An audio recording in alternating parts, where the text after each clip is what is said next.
Hey, how you doing? This is Adam Post, publisher of more than 1,000 comic books and marketing expert, covering William Shatner attacking the woke language police as they cancel Star Trek. Let's get into the story. Before we do, please be sure you are subscribed to the channel.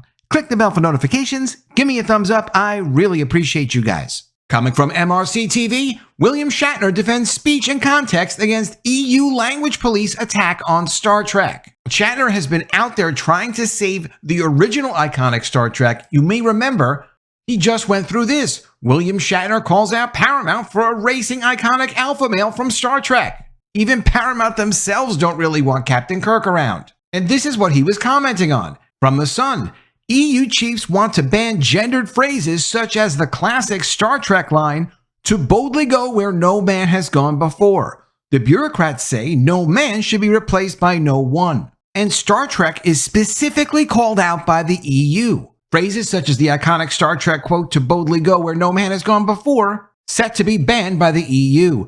The phrase, made famous by Captain Kirk, William Shatner, has a red cross next to it in a 61-page toolkit on gender-sensitive communication.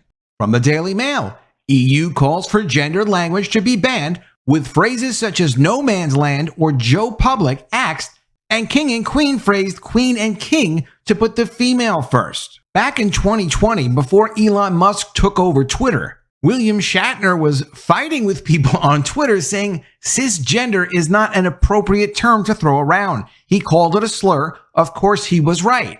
From Forbes, William Shatner tangles with trans Twitter over the word cis. Later in 2023, from The Hill, Musk says cisgender considered slurs on Twitter.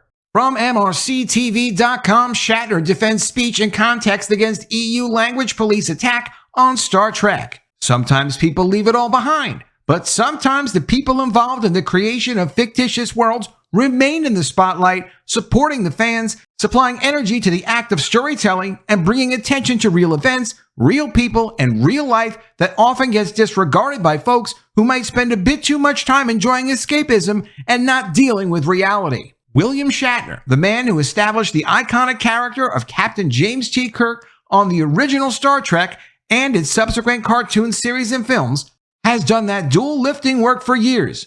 Just last week, they wrote an article about how Mr. Shatner called out parent corporation Paramount for seeming to erase the alpha male Captain Kirk from Star Trek projects and promotions, and now Mr. Shatner is taking on a bigger antagonist, the entire European Union. Here's what William Shatner wrote. Presentism is at work again. What does presentism mean? Presentism is uncritical adherence to present-day attitudes, especially the tendency to interpret past events in terms of modern values and concepts. Why start at Trek? Isn't it better to start at the beginning and redo foundation materials such as the Magna Carta, religious writings, work of Shakespeare, before worrying about a silly TV show opening that reflects social commentary of the time? If people are offended by 6 seconds of dialogue recorded in 1966 without a modicum of understanding of the social issues at the time, there's bigger issues that they need to deal with first, like educating themselves. In a world peppered with malcontents and cultural Marxists who incessantly seem to push resentment and asinine equity motifs that must have some kind of policy answer rather than letting people voluntarily make connections and change minds and build or remove cultural mores as they see fit, a calm, reasoned approach to what might or might not offend, to what might show the mores of a particular time and inform people, that kind of calm and caring approach shows a lot of wisdom. Curiously, the EU policy guide doesn't even note something important about the evolution of Star Trek.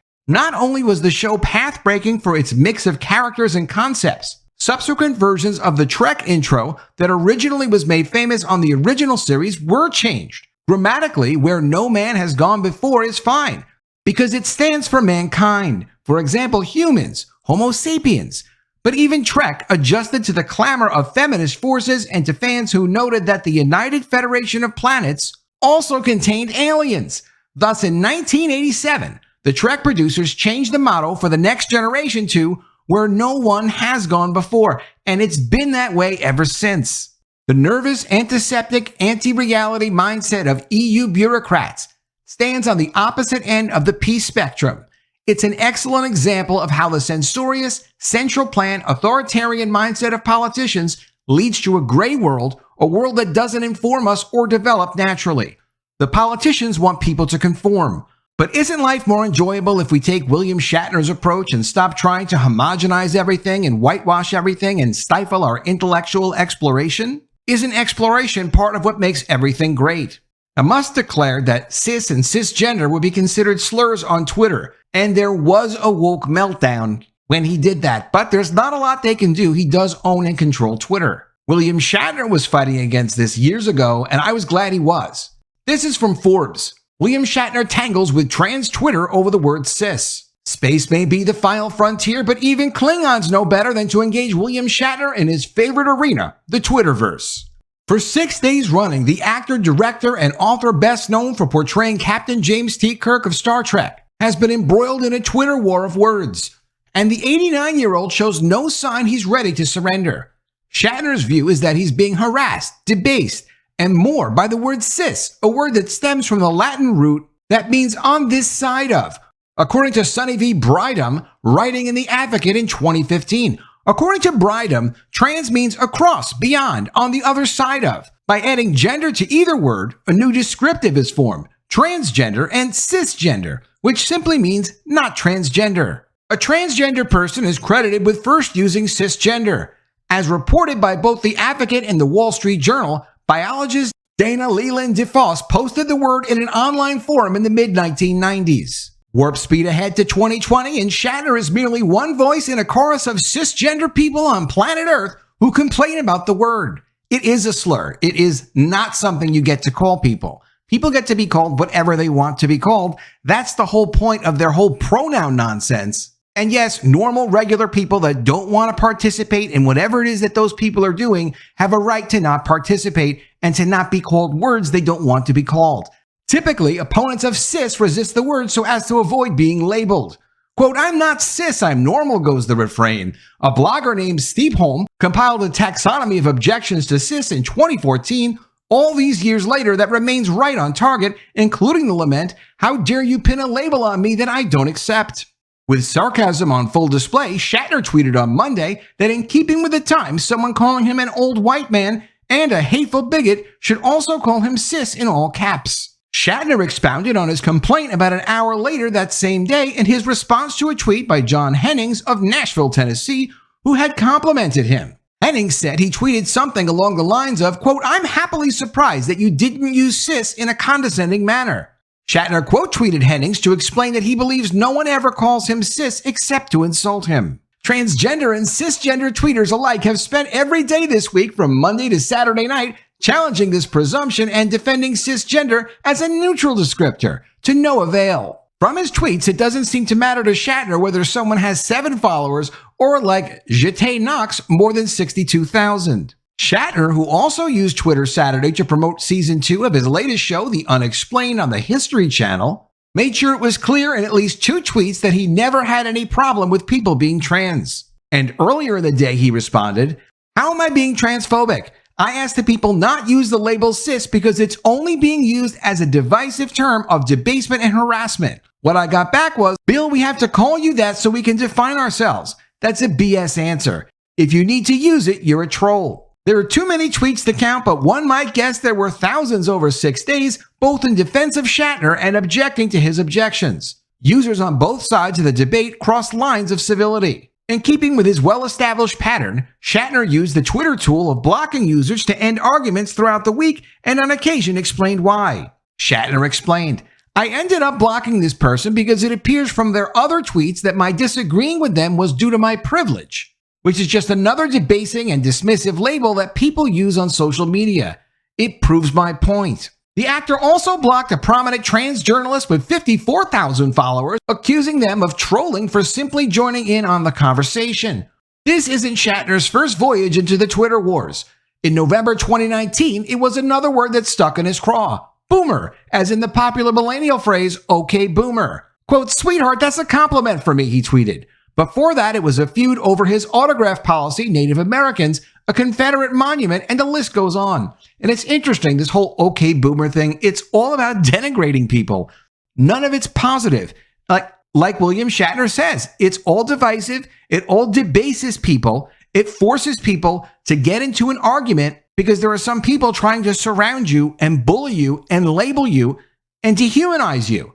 And that's how the movement comes off. They're aware of it and they don't seem to care. They seem to like the power. Among Shatner's latest rants of Saturday night were to criticize defenders of the word cis as militant types. Shatner said, "The militant types that use this word pretend they are in the right when they know how it is used in a harassing and negative way. They seem to think it's a form of retribution to get even. With who, I have no idea." And this is what the EU is trying to get away with right now. Coming from the Daily Mail, EU calls for gendered language to be banned, with phrases such as no man's land or Joe Public acts and king and queen phrase queen and king to put the female first. A 61-page document advises policymakers, legislators, and the media to revise the order of common phrases such as king and queen or brother and sister in which the male comes first. It suggests try swapping the order of these phrases sometimes. Bureaucrats say Joe Public should be replaced with the average citizen, and no man's land should be substituted with unclaimed territory. The Toolkit on Gender-Sensitive Communication document compiled by the European Institute for Gender Equality highlights language that needs to be changed and notes alternatives.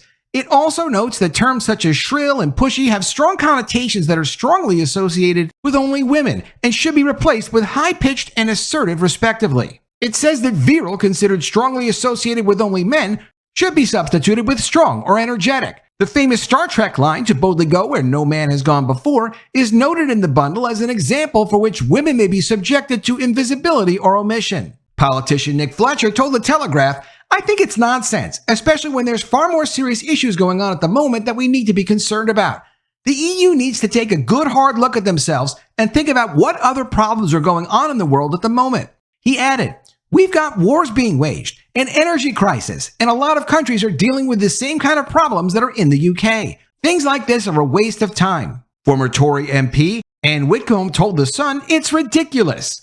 Nigel Mills, Conservative MP for Amber Valley, told the newspaper, "This is utter madness. It's an attack on the English language." Even though Britain officially left the EU in January 2020, English is still its official language. William Shatner did so much for culture as an assertive, bold, masculine, iconic character as Captain Kirk. It really is amazing he continues to help the culture and to fight some of these cultural battles on Twitter and make excellent points. If you don't follow William Shatner on Twitter, definitely make sure that you do. Let me know what you think of all this in the comments below. Always love to see your ideas. Please be sure you are subscribed to the channel. Click the bell for notifications, give me a thumbs up, and I'll see you again soon with another video. And if I don't see you, I will miss you.